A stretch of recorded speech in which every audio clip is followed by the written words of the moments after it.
சின்ன வயசுலயே ஃபண்ட்ஸுக்காக கஷ்டப்படுற ஒரு ஏழ்மையான அனாதாசிரமத்தில் யாரும் இல்லைனாலும் India is my country, all Indians are my brothers and சிஸ்டர்ஸ்னு வளர்ற நித்தின் நம்பின பிரதர்ஸ் அண்ட் சிஸ்டர்ஸ் எல்லாருமே சாப்பாடு போடுற மாதிரி ஒரு பாப்புலாரிட்டிக்காக வந்துட்டு சாப்பாடு போடாமல் ஏமாத்திட்டு போக, சரி நம்ம பிரதர்ஸ் சிஸ்டர்ஸ்லாம் அவங்க தேவைக்கு பாப்புலர் ஆகிறதுக்கு மட்டும் நம்மளை யூஸ் பண்ணிக்கிறதுல தப்பில்லை, நம்மளும் அவங்க கிட்ட நமக்கு தேவையானதை நம்மளே எடுத்துப்போன்னு வசதியானவங்க கிட்ட இருந்து எடுத்து இல்லாத ஆர்ஃபனேஜ்க்கெலாம் கொடுக்குற ராபின்ஹுட்டா மாறுறாரு.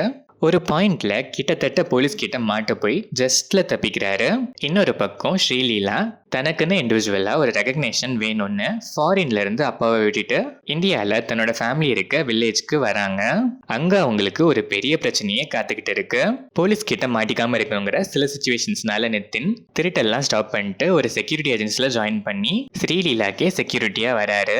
இதுக்கப்புறம் ஸ்ரீலீலாக்கு என்ன பிரச்சனை, நித்தின் ஏன் இங்க செக்யூரிட்டி ஏஜென்சில ஜாயின் பண்ணி செக்யூரிட்டியா வரணும், ராபின்ஹுட்டா அவருக்கு இருந்த பிரச்சனை என்ன ஆச்சு, இந்த மாதிரி பல கேள்விகளுக்கான பதில் தான் ராபின்ஹுட். டீடைல் ரிவ்யூ பார்க்க கீழே இருக்க லிங்கை கிளிக் பண்ணுங்க.